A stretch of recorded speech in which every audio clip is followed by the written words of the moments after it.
Cleveland Clinic, Florida provides individualized treatment plans for excellent outcomes of health problems ranging from the most common to the most complex, even in cases considered untreatable by others. Cleveland Clinic, Florida. Every life deserves world-class care.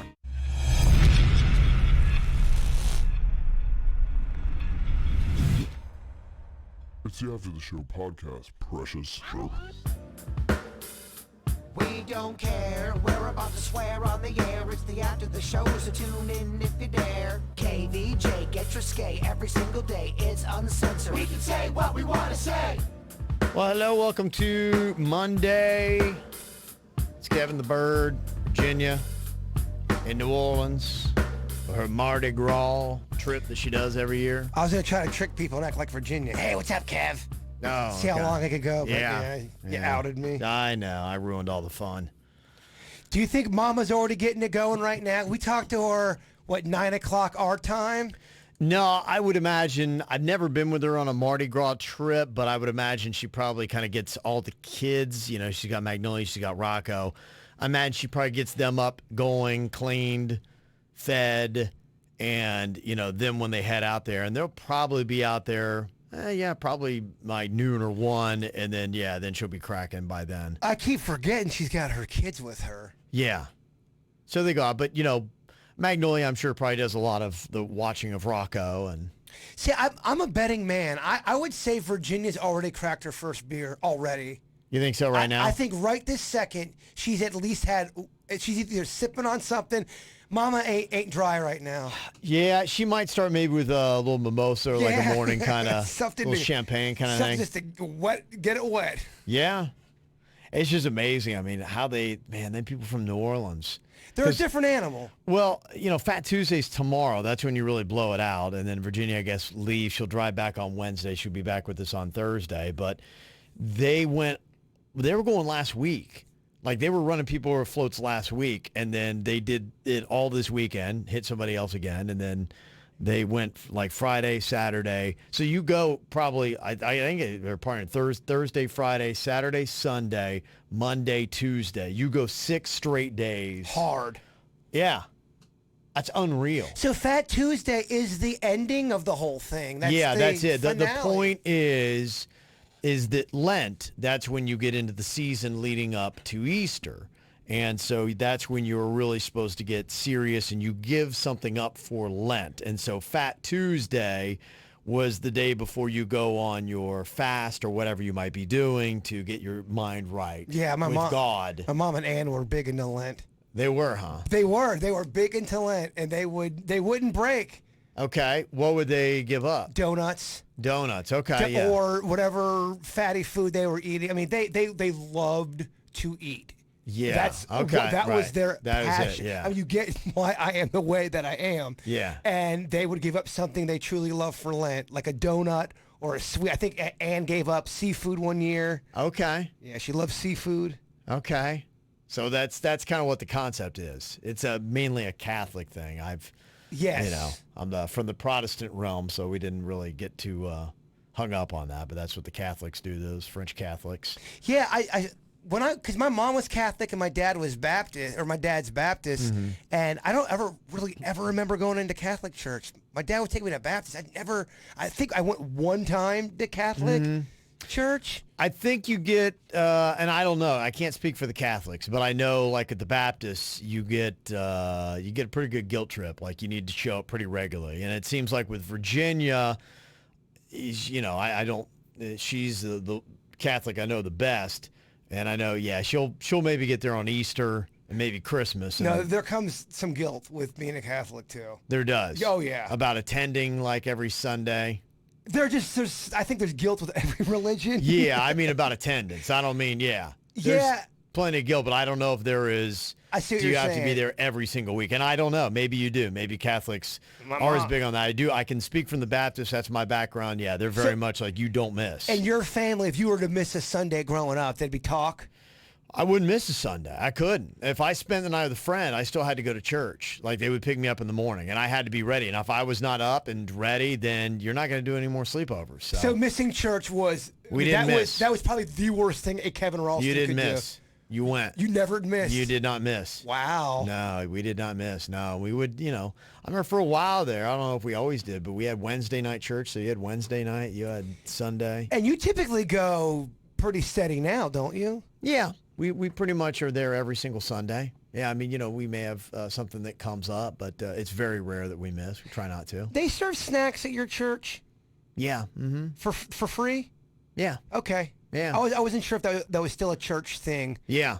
They got lots of snacks. That's the one thing I remember about my Lake Park church is they made the sweetest sugary lemonade you could eat. I mean, it was amazing, and the sweetest cookies. That was kind of how they would make up for it a lot of times, because they can't have, they wouldn't do the booze and things like that, Definitely. So they'd be like, oh, okay, so do this, go ahead. Have this 300-calorie glass of lemonade with this 500-calorie cookie. That was very much church growing up, 80s, 90s, you would see a lot of that stuff. And now a lot of the movement that I see in a lot of churches, especially in South Florida, it's the trendy thing now. So Big time. Yeah, you got skinny CrossFit Jesus people now. You do. Models up there teaching the good word. Yeah, they're all like Bieber's and, and his wife's fan group. I don't know if I want my pastor to have abs. I don't know. I kind of like a portlier pastor. You want a guy that, yeah. I don't want a pastor that good.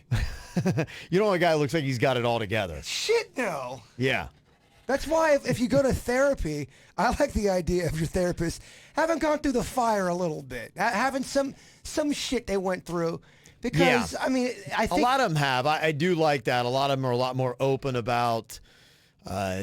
where they've gone wrong in life. And, it's really, if you come off spotless, that nobody can relate to that. I can't relate to that at all. Yeah. So a lot of them now are like, look, I do drugs. I've done drugs. I've been whatever. I've been alcoholic. I've had these problems. This is where I was from. And so that's kind of more the thing is, lay it all out there. Be like, look, this is... I rose from the ashes kind of a thing. And then this is how I'm better now. And I can teach you this, my child. We're here not because we're perfect people. We're here because we're all messed up people. And we got to be here because if we didn't, our life would be a disaster.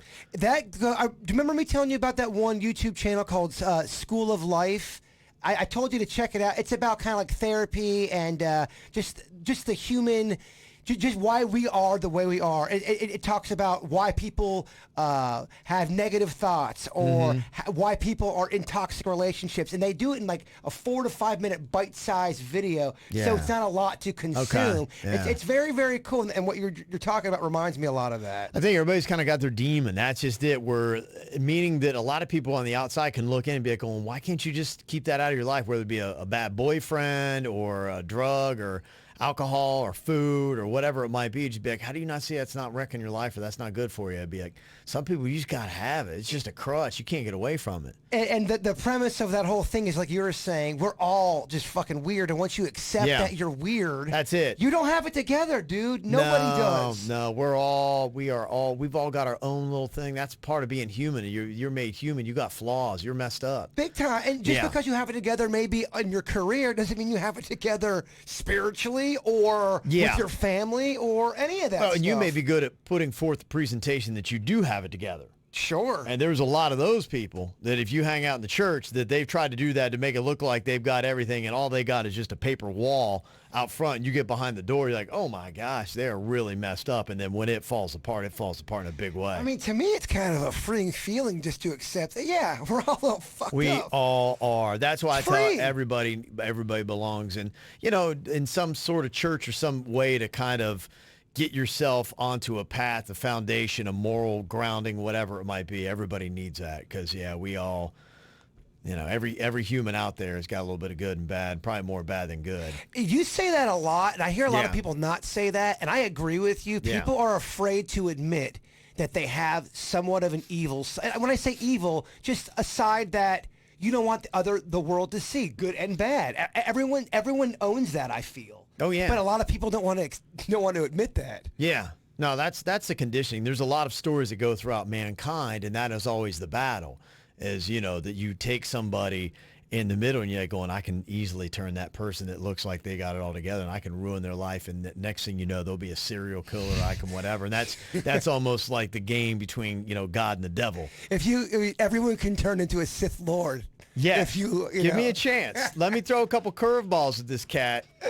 And let me turn his life. Yeah, he's all happy, and he's Mr. Goody Two Shoes right now because he's had it all easy. And let's throw a couple things at him and see how he reacts. And the only behaves. person that you can't do that to is Tebow. I feel like you can't.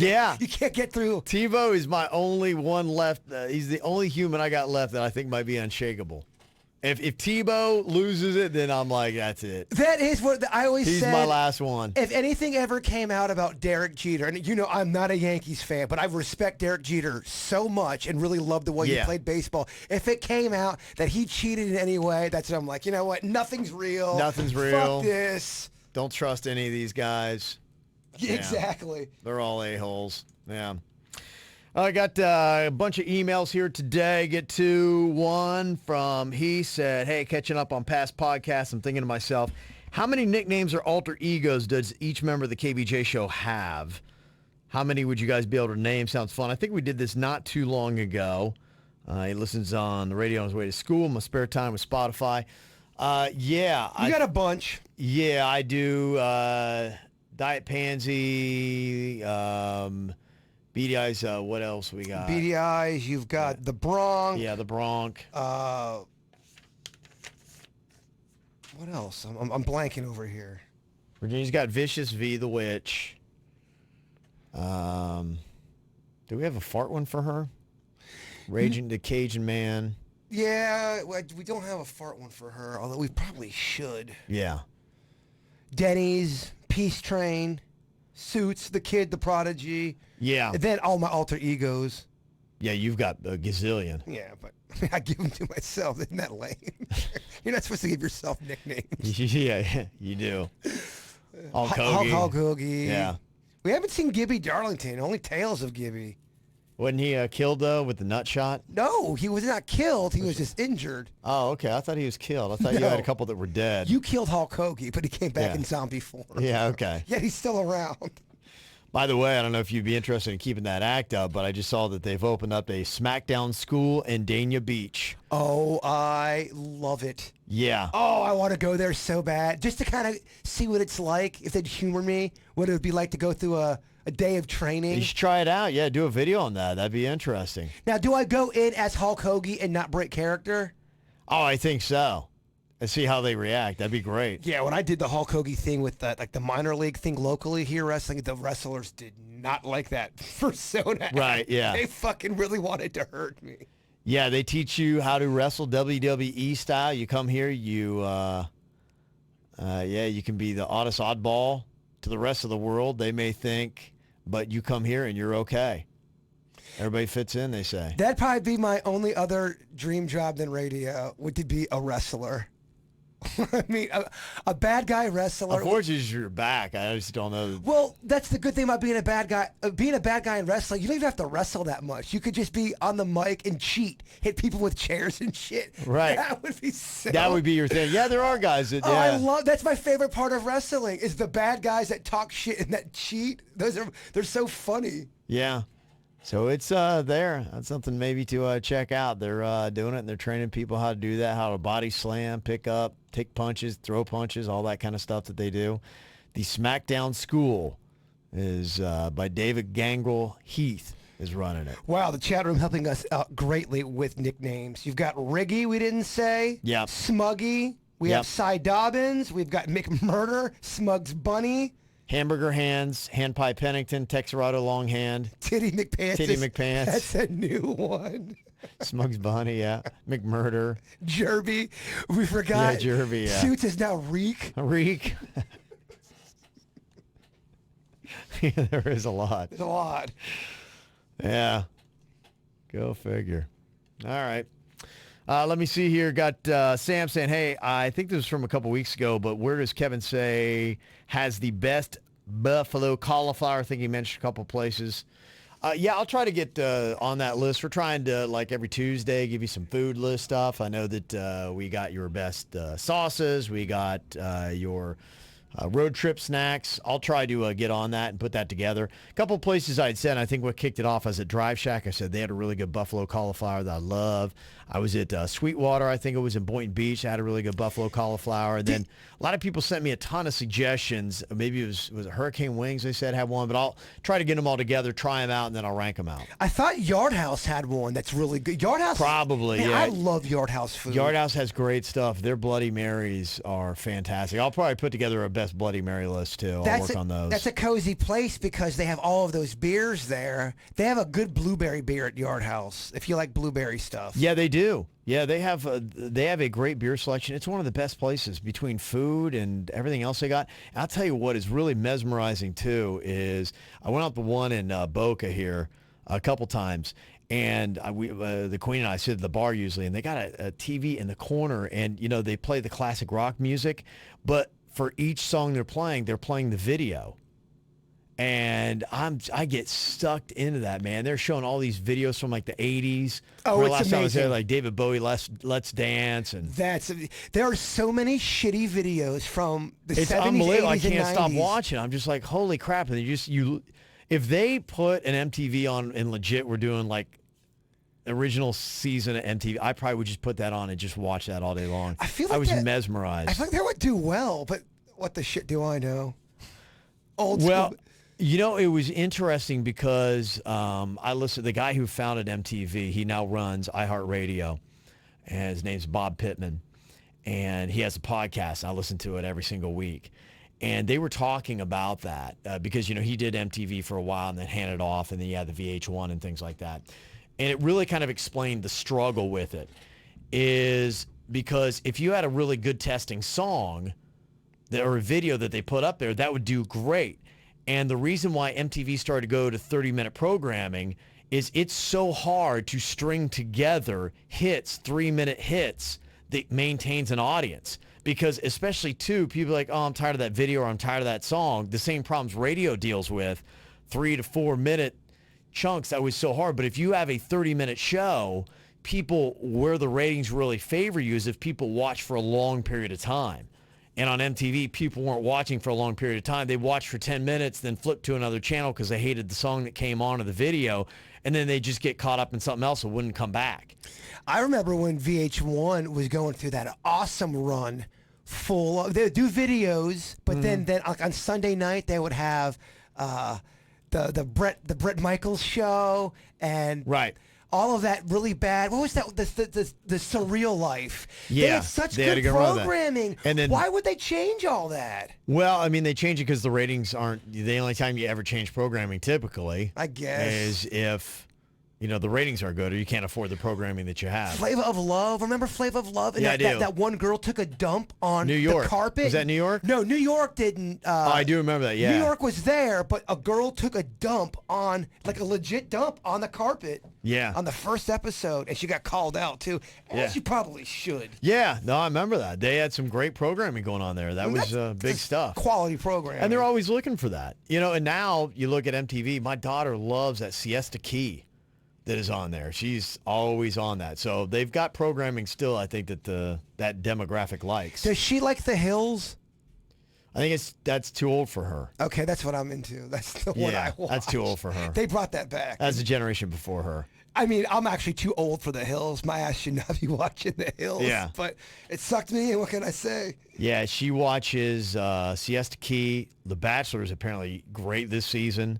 She loves that, and she likes the Kardashians and TikTok, and that's what she watches all the time. I'm glad I started watching The Bachelor because that's how really, when you think about it, the Weird and Whatever podcast started. Remember you asked me if I want to do a Bachelor podcast with Beckett? Right. And we did it, and we realized like halfway through we weren't talking at all about The Bachelor. Yeah, you were just talking about other Weird stuff. shit, yeah. Uh-huh. Well, that's it.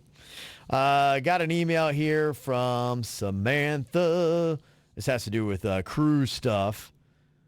No, I think my cousins are getting ready to go on that one cruise they'd emailed about where they're doing it's the Atlantic, which it's cold up there. They got worse seas and things like that. Is that the one where we bear all? No. Okay. No, that was an email that we got, I think, wasn't it? Or what was that? Or that's what you're talking That's about. the naked. That's the naked one you're talking about. I was just kidding. Yeah. Oh, And yeah. Your family. Yeah, no, they're not doing that. And then I know the Buckeye cruise just wrapped up. This one from Samantha said, I just found out I get to go on a cruise in July.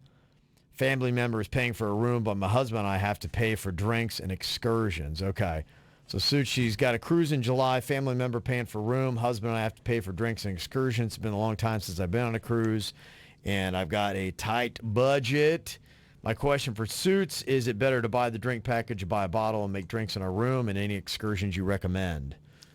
So it really just depends on how much you're going to be drinking, honestly. The way the drink package normally works out is you can kind of look at it as the average drink is around $9, $10.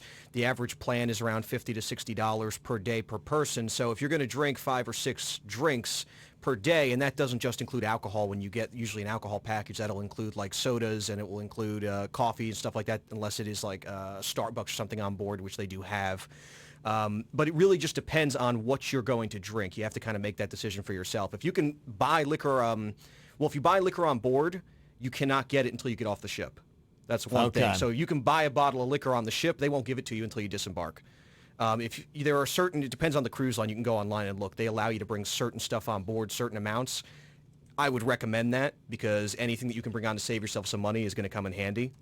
Okay. As far as excursions, it really just depends on what ports you're going to and what's available. You can save money on certain things like, don't pay for a beach tour or anything like that.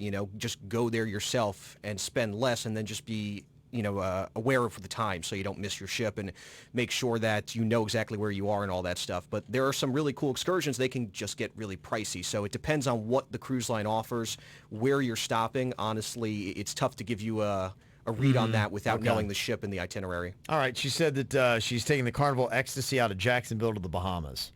Okay, so there's for me personally, I love when you go to Nassau, which is going to be one of the calls on that, to go to Blue Lagoon Island, but it gets pricey. Again, it really depends on how much you're willing to spend per person and what you're going to do. Honestly, at some of those ports, you might be better off. Why is there a naked person on your computer? I am I'm looking up the naked cruises. There's a lot on I here. turned around. There was a naked guy on There's actually a top 10 list. I'm not trying to interrupt you. Okay. Sorry, I just caught my attention.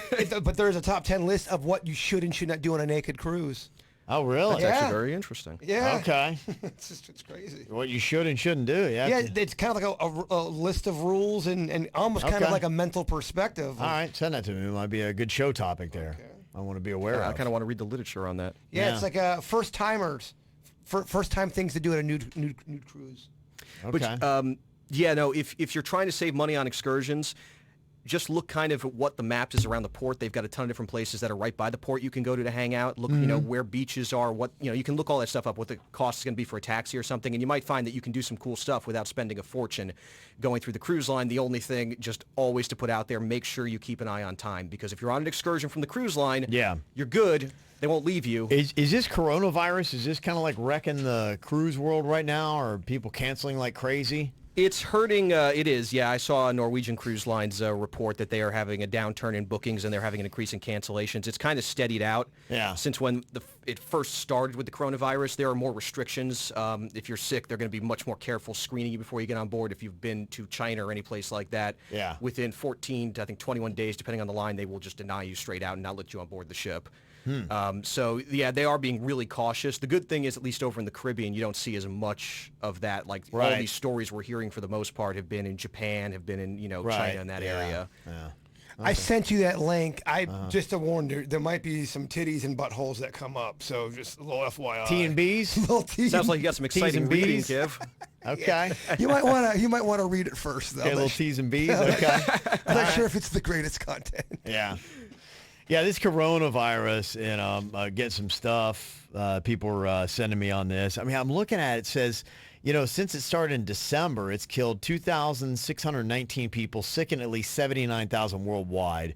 There are 27 deaths outside of mainland China. And, I get it. Okay, pandemic possibly. They say that director of the CDC says health officials in the U.S. are preparing for the coronavirus to become a pandemic. But I'm just like, okay, it's almost like wake me up when I need to panic. kind of thing. Yeah, quit cock teasing me about this thing. Give it to me when exactly. I know what you mean. Well, and I just know how we react to hurricanes in South Florida. We get that mentality where we get nailed by one, then we get afraid, and then we have all that like, oh, it's coming, and we do all this stuff, and then like going, you know what? I mean, and then we let our guard down. And I'm not saying that I want the coronavirus or anything like that. I know what you're saying. We're stringing it along and we're freaking people out. Do we need to be freaking everybody out so much? Well, I mean, Right. don't more people die from the flu than what we've had with the coronavirus every year? So that's why I feel like they're making such a big deal out of it. But is it really killing that many people compared to what we already see? I'm reading this thing on like what you need to know to be prepared, and it says listen to legitimate sources so you can make decisions based on accurate, rational news. This epidemic already has enough actual cause for concern. There's no need to make things worse with fake news. That's one thing they say to do. And then they say be able to shelter in your home for at least 2 weeks. That sounds cozy without to me. leaving for Gosh. supplies or outside help. How awesome would that be, though? Kevin, you can't leave. I'm sorry. You have I know. to stay at your house. But you're not sick. How great would that be? You just got to protect yourself from getting sick. And I would love that. They're telling you that you have to do And everybody it. else has to do it too. So that'd be amazing. Be able to protect yourself against picking up the virus. There are steps you can take now to do so. So, yeah, that's kind of crazy. They say in Italy, cases jumped from 3 to 152 over the weekend with a spike in the country's north. And more than 50,000 Italians living in 10 communities are literally locked down right now doing just that. Oh, just there, just Yeah. enjoying their time. And they will lock you up in jail if you leave your house. So, baby, you just got to enjoy your You 2 got to weeks. you just have to, like, no going to the gym. You just have to stay inside and just make it work. See, that's when life is cozy, where you don't have Yeah. to feel guilty. Like, look, I have to stay here and eat all this pizza. Yeah. I'm locked here.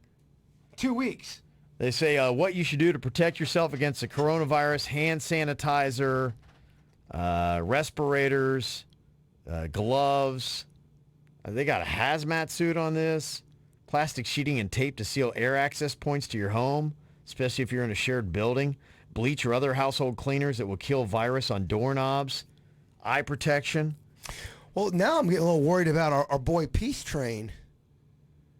Why is that? Well, because he's sick right now. Are there any of these symptoms that he's having? Well, I don't think he has corona. I'm not sure it's really hitting here yet, and he's not been anywhere near China or anybody who has. All right, like you said. I said it's just, to me, it's the regular flu is for us bigger deal. Oh, they do say get those surgical masks. I saw now that they're starting to come up with trendy looking surgical masks. I know, people fashionable well, ones. they're turning into masks now. Like legit, people are thinking it's not a surgical mask. They think it's like a cool, trendy mask.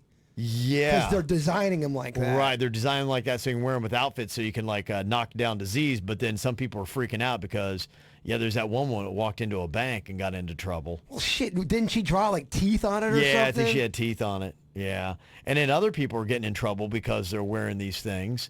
The University at Albany is investigating whether an off-campus coronavirus-themed party violated the student code of conduct. The Asian American Alliance at the college in New York complained that the party was insensitive and racist. They had videos posted online that showed a bucket of iced Corona beers and a person wearing a surgical mask with the caption, "Coronavirus isn't going to stop anyone from partying." The students who threw the party are now facing punishment if found guilty of breaking the student code of conduct. So, from what I heard there, I don't know what's the racist part of it. I don't know. That's the second time you've had a story where we both had to go, well, where was the racist part? Yeah, I missed the... There might be something that we don't know. Yeah. I don't know that story, so... That's all I got from the story, but yeah. If you're there's- going to do a story about how it was racist, put the racist part in the story. Because it just sounds like they were being insensitive to the coronavirus because they're partying with it. Yeah, a lot of people are going to do that. It's like, all right, so what? Well, it's like a hurricane party. Everybody's cracking the joke. I remember one year I said, back at Wild, I said I was going to have a hurricane party. Holy shit. A couple scathing emails from people. They were so mad at me. Yeah, I know. You're glorifying the fucking hurricane. I'm so sorry. Another thing that might get cozy here is having the 4-day work weeks. We talked about companies doing it around the world. Employers are seeing some benefits to doing it. And they say some employers aren't just moving to 10-hour shifts 4 days a week. They're going to a 32-hour week without cutting pay. So imagine that. You work less hours, get the same pay. And these businesses are doing it because they're finding that their workers are becoming more productive. You kind of think that a little bit. I completely think that because I study productivity because, we're fortunate. We don't really have that. I mean, we have to do the show 5 days a week. But other than just being locked into doing the show and podcast every day, we do our own schedule. So I know what I have to have ready for the next day. So I'm all about productivity and getting as much done as you can and learning when you're trying to create a show and coming up with the show for the next day. I know for myself, there's a point where I got to step away from it because I'm sitting there like, no, you got to sit here until you have a show for tomorrow. And Totally. Dummy. Like I would work 3 times longer than I needed to put a show together, where if I would work for a spurt, I'd have some ideas, but get away from this. Go do something else. It does help when you get away from something that you're really... Yeah. The same thing happens with guitar. If you're working Yeah. on something that's a little more challenging and you're not getting it and you're getting frustrated, walk away from it for a little bit. They found we work best in spurts of about 22 minutes. That makes sense. And you make a good hard run at something for like 22 minutes and then, hey, take a little bit of time off and just, refocus and whatever and then come back at it. Because when you're working, like you feel like you're in the zone, if you can learn how to get yourself into 3 zones, it's a lot better than just one drawn out drone. They find that your productivity is much higher, your creativity, everything else is better, and that's what these employees are finding out. Do you think that would be the same thing for athletics? Let's say because I remember back in the day, we would practice probably for 4 hours on some teams that I played on. Yeah, And you got to a point where like on hour 3 or 3.5, you just weren't there mentally. You're dreading being there any longer. Yeah. And I wonder, does that hurt the athlete or does that, I mean, I know you have to train in a skill and you have to train for stamina, but I do wonder if you can practice way too long to where there's a burnout factor there. Yeah, unless you're in like a long distance running or something like that, and that's what the sport requires. Yeah, I think for the most part, people are doing the high impact interval training. They're doing the short, fast stuff, and they're getting better results out of it. And they're saying, hey, when you go in there and just attack something, get at it, and then, it's all about that in recovery. Well, I mean, I remember a coach saying, well, we have a lot of specific separate things we have to get to, and we only have so much time. But I would argue if you do start going past that 3-hour mark, that new stuff you're teaching may not sink in. Not really sinking in, yeah, for because sure. mentally people are out. You got to have a long, extensive break and, come back at it. I'm a bigger fan of doing things in shorter bursts. I never used to be, but I kind of see the reason why people do it now. Well, they've studied, and I've looked at the graphs and everything, and your productivity is high, and then just it starts ticking down, and here you are at a certain amount of time, you're only working at 20% capacity. Whereas in the first part, you're like 90, 100%, and you want to stay in that zone where you're just like, man, you're cranking. But do you think there's a time where you actually have to grind it out harder and longer? If let's say, okay, for example, you have you have block, and you're not coming up with any ideas. This can be in any profession, but you have a deadline. Do you walk away from it then, or do you have to kind of fight and grind through it to get something to your boss? Or there's ways to work through that. It depends upon what your deadline is, how tight it is, to how you have to work. But even still, if you're like within 24-hour window, you're best still to work in spurts and be like, okay, let's come back at it, and we can't go away for 8 hours. Get a snack. Yeah. But you definitely need to break away, maybe go play a video game, do something else, or just change up what you're doing. To try to get it back. That's why a lot of people are taking naps. They're finding out the benefit of just even going and decompressing for 20 minutes is really good for productivity. So hopefully this will start happening. They say that in the U.S., Shake Shack started testing the idea a year and a half ago, and they shortened managers' work weeks to 4 days at some stores and found that recruitment spiked, and especially among women. So if you're trying to also attract the best workers that are out there, they a lot of times want this. They want to have a life. They don't want to have this kind of job where it's like, I'm not going to do anything but work. If management... That's not living. If management said, okay, Kev, here's what we're going to do. You're going to make the same amount of money, but you guys are going to go on 4 days a week, and you're going to cut the show down to 3 hours instead of 4. Would you love that or hate that? I love it. You would love it? You would love to have that one extra day off? Yeah, because I think people listen in time-shifted listening. And I would like to see the numbers. I'd like to see a study. How many hours, are KVJ listeners? We actually have a lot of those numbers. And, yeah, I right now believe that, we might be best just to, if it weren't for just people with the time waking up and us trying to be live and things like that. I think morning shows might really start changing. In 10 years or 5 years, we might be doing the show at night and then having it ready for you in the morning. And I know a lot of people, a lot of people are behind on our shows and podcasts. They listen to them 3 or 4 days after, and I don't think we get any kind of credit for that. The only true benefit we have right now is I like being interactive. I like reading the text. I like having people in chat rooms. I think that they add a lot to the show. That would be the biggest thing to me. That is my only reason. Aside from that, if I could do it tomorrow, I would start tape delaying the show and just, put it out whenever. Make it more convenient for people. So you would wake up and you'd have 2 hours of uninterrupted KVJ every single day, and it'd be right there. It wouldn't be the 4 clunky mess that it is right now with the dirt and the songs and the commercials. And I'm not calling dirt clunky. I didn't mean to put dirt in there. I meant songs and commercials.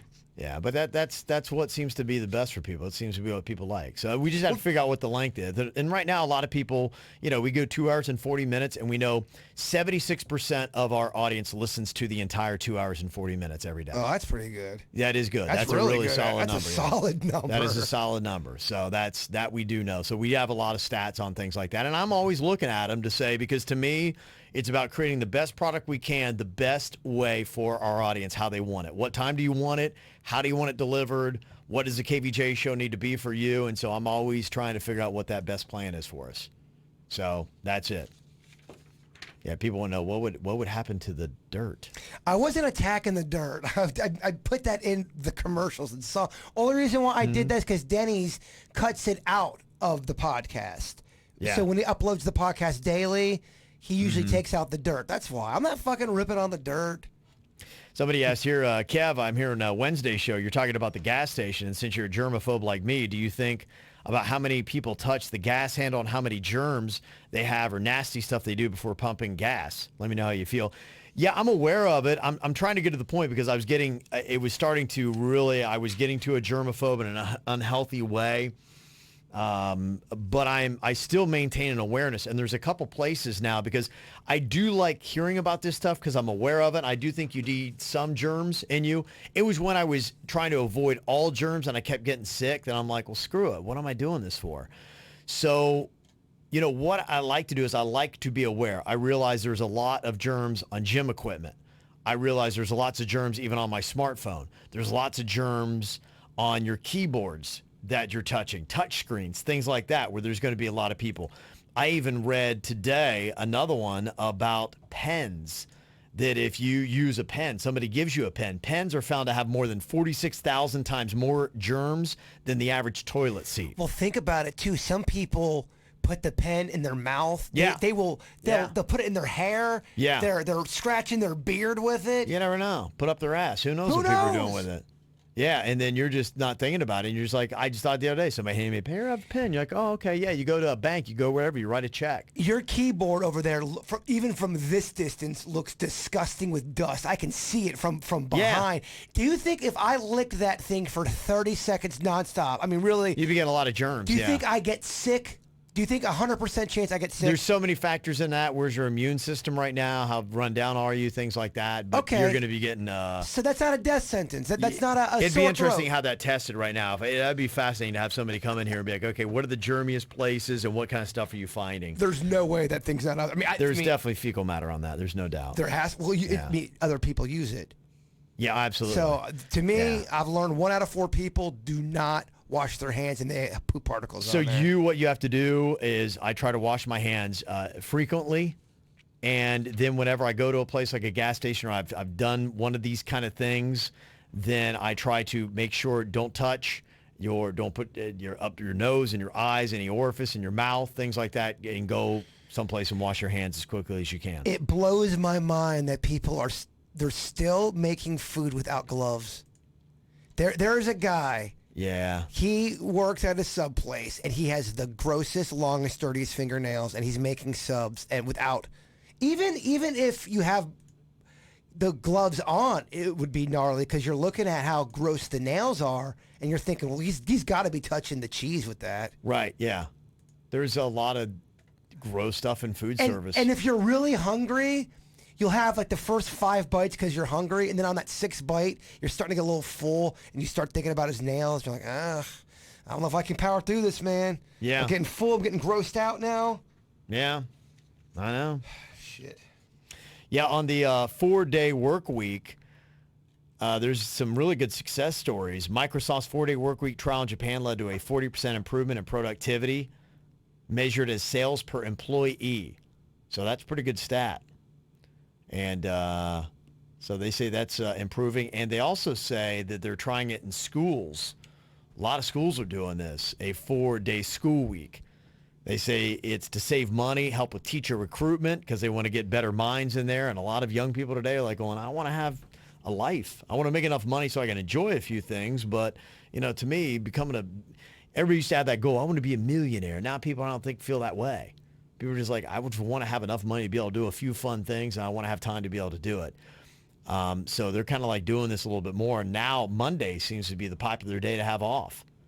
Yeah, I would agree. I'd rather have a Monday off than a Friday. Yeah, Fridays seem to be fun anyway. I do. I like a Thursday and a Friday. I never hated Thursdays at school. And it goes again with kind of like we were talking about, working in bursts. Many schools are confident students will get a higher quality lesson due to these changes, that you'll be able to do some good stuff. More than 560 school districts in over 25 states have adopted the 4-day week. And in Duval County, Florida, they found moving to a 4-day work week actually resulted in a budget reduction of $7 million. That's $7 million that could be used to retain up to 70 teaching positions. So you make the job more appetizing, and then you can have more money to pay for the teachers. They do point out that the trend could be tough on low-income parents who have trouble paying for childcare, and also their kids are usually getting their meals, breakfast and lunch, at the school. So it's tougher for them to do. So that's the one caveat that they're having to try to figure out. Gosh, I would love to go to a cafeteria, a school cafeteria, and just have them let me just fuck shit up. I mean, as far as food-wise, just go in there and eat whatever I want. I'd love to just go in there and go to town on a school cafeteria. You love that food, huh? I do. Something about a school cafeteria food, just, I yearn for it. I love it. I love the smell of a cafeteria. Everything about it, huh? I do. I don't know what it is, man. It'd be interesting to try that pizza again to see if I would still feel the same way. I agree. Do I still love it, or am I just going down memory lane? Just because I've had a lot of great pizzas since I've eaten those. I mean, pizza really has come a long way since it has. When I was in elementary school eating those pizzas. Super sliced pizza is the one I would like to try again, and then the Mexican pizza, the one that was shaped like an octagon. When I was a kid, you would dip that in the public schools French dressing, whatever it was, and my gosh, some of the best things I've ever put in my mouth. Yeah. Oh, man. But is it that good? Mm-hmm. I'd love to go back and try. Talking about that perspective, I watched Groundhog Day with my 11-year-old on Saturday, and he seemed to like it, and I hadn't seen it in many years. It's still a solid movie. Man, it is a great movie. It's funny, it's entertaining, it holds you. It's got a great moral lesson in the whole thing. That's the movie where Bill Murray and I can't think of his name, the director guy from Ghostbusters. Harold Ramis, yeah. I think that's the movie where they stopped being friends. It was, yeah, and it wasn't until Harold Ramis was on his deathbed that Bill Murray came to finally see him. That's fucking heavy. It was like 30 years, I think, something like that. Yeah, that is heavy. Yeah, 25 years, I think. They didn't talk. Could you imagine, because of what happened? I would love to know what really happened. I've heard that Bill Murray's not the easiest to work with, and yeah. I'd imagine that. I've heard that too. I played school I played baseball for. He just does what he wants whenever he wants and says whatever he wants. Third base coach for our baseball team said he was doing a charity softball game with Bill Murray, and he was hammered, and something happened to where Bill Murray and my coach ended up getting into a fist fight with each other. Really? Yeah, it was a big thing. I could see that, yeah. Yeah. He can be kind of a mouthy dude. So, yeah, Cannon liked it, but he was asking, he's like, how much longer is left? So when they're asking that, yeah. Oh, that's not a good sign, Kev. Yeah. So I think he stayed through the whole thing, but I'm not sure he loved it. So it's a little bit more of a chick flick kind of thing, too. So just so you know. Yeah, it is. I forgot how much of a chick flick it is. Well, because he's going for her. And that's a large part of the movie. That really is. So does that automatically make it a chick flick?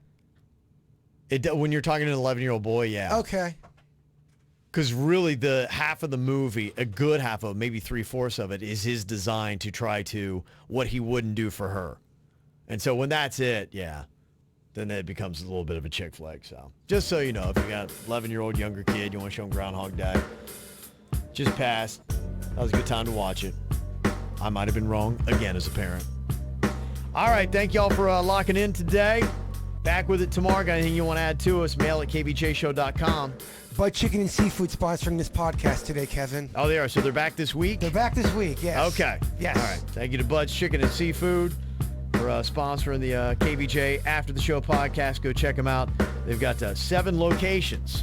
They will be featured in my little sauce blog or vlog, whatever we're doing. You had that Bud sauce at number 3, if I remember right. I do love the butt sauce. Yeah. So go and try it out. See what Jaybird was raving all about. We'll talk to you tomorrow. Goodbye. Cleveland Clinic, Florida provides individualized treatment plans for excellent outcomes of health problems ranging from the most common to the most complex, even in cases considered untreatable by others. Cleveland Clinic, Florida. Every life deserves world-class care.